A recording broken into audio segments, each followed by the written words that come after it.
Sumakay po kami ng mga lodi, dahil nga kami ay maliligo araw po na Sunday 'yan 'no. So, siyempre ay naalala po namin ang araw na Sunday pero dahil mayroon po kaming naka-schedule 'no, hindi po kami nakapagsamba na 'yan. So, 'yan na po 'no, dumadaan na po kami diyan sa lugar kung saan maraming mga niyog, mga lodi 'no. Naalala ko talaga nung mga kabataan pa kami.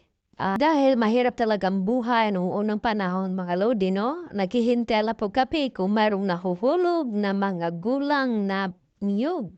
At kapag malakas po ang hangin mga lodi, nag-aagawan po kami dahil kapag kumalabog na 'yan mga lodi, ibig sabihin may nahuhulog na 'yan at yun po, grasya talaga. Dahil nagkakaroon na po kami ng pera, 'yan ang po mga lodi 'no. So, continue po tayo, dumadaan po tayo ng mga daan 'no, kahit, bulubundukin po 'yan mga lodi, kasalukuyan po ginagawa po ang daan 'no, kaya nakita natin ay one wheel na po kami. Pero yung oras na 'yan ay mainit-init na po 'no. Alam niyo ba mga lodi, yung lugar na 'yan kung saan kami nanggagaling 'no, sa Kapatagan, La Libertad mga lodi, hindi ganyan ang daan nung una pang panahon.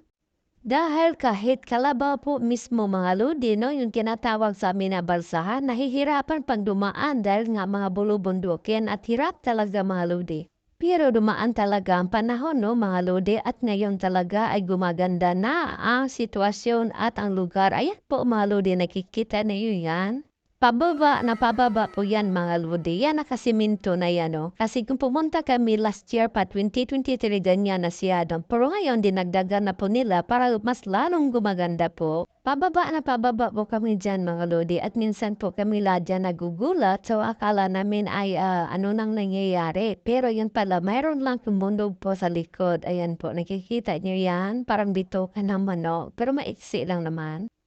At kami diyan mga lodi, palabas po kami sa highway 'no, dahil nga pupunta kami at maliligo sa dagat. So, ipapakita ko pa sa inyo mga lodi ang iba pang kaganapan po ng aking mga video dahil po mga lodi, napakaganda talagang lugar ng probinsya 'no. Hindi po natin talaga maiwasan na lahat ng mga kulay green 'no, gamot sa mata ang mga kulay green. Kahit medyo mainit po sa likod mga lodi, pero nag-i-enjoy kami dahil mahangin din po mga lodi 'no. Lahat kami diyan, tingnan niyo, ipapakita ko lang sa inyo, ito na po ang school.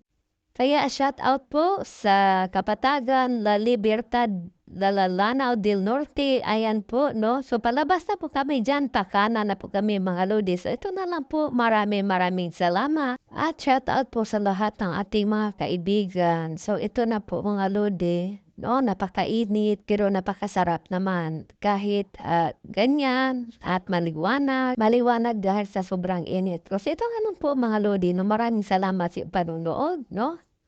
Patuloy po kayong manood sa iba pang aking mga video na ilalabas 'no, Luzon, Visayas at Mindanao.